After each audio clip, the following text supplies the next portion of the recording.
حضرت عائشہ صدیقہ رضی اللہ تعالیٰ عنہ کہتی ہیں یہ میں نے انفرادی رنگ دیکھا، باقی ہر ایک سے شفقت کرتے تھے، پر یہاں میں نے حضور کا انداز جداگانہ دیکھا۔ جب جانے لگی تو حضور نے تحائف بھی دیے۔ میرے دل میں خیال آیا حضور اب جائیں گے، رات کو واپس آئیں گے تو پوچھوں گی کہ یہ اماں کون ہے، لیکن محبوب تو لیٹ گئے۔ کہتی میں قریب گئی، قدموں میں بیٹھی، میں نے کہا یا رسول اللہ یہ کون تھی خاتون، آپ نے بڑا ہی پیار کیا۔ کہتی حضور اٹھ کے بیٹھے تو آنکھوں میں آنسو تھے۔ میں نے کہا یا رسول اللہ کیا ہوا؟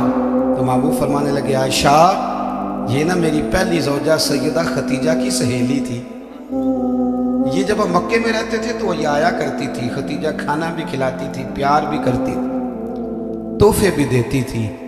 آج جب یہ لوٹ کے دوبارہ آئی ہے تو خدیجہ کی یادیں تازہ ہو گئی، میں نے اسی طرح وقت دیا ہے، کھانا کھلایا ہے، تحائف دیے، اور حدیث کا آخری جملہ حسن العہد من الایمان۔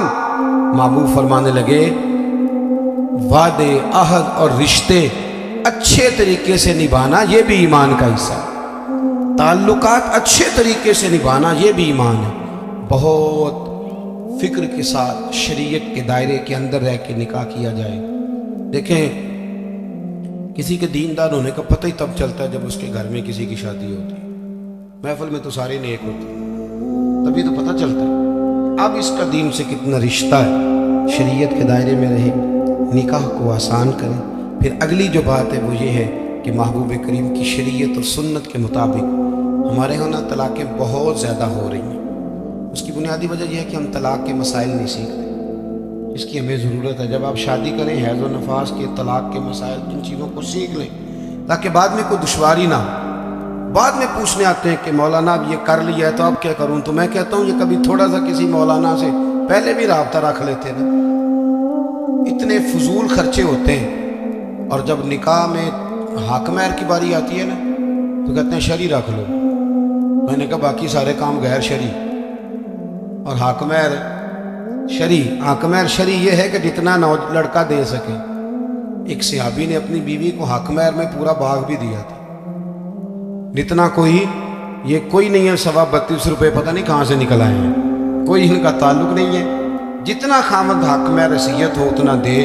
اور مولا علی شیر خدا رضی اللہ تعالیٰ عنہ فرمایا کرتے تھے جس کو دائمی بخار ہو اترے نہ، کسی بیوی کے پاس اگر حق مہر کے پیسے پڑے ہوں تو برکت والے ہوتے ہیں، ان سے پیسے لے کے، چاہے بعض علماء کہتے ہیں اس کا یہ معنی بھی کر لو کہ اپنی جیب سے دے دے، حق مہر والے متبرک ہیں وہ لے لے، کہتے تھے ان پیسوں کا شہد خرید کے پیو، پرانے سے پرانے بخار میں بھی اللہ شفا عطا کر دے، اس لیے کہ وہ برکت والے پیسے ہیں۔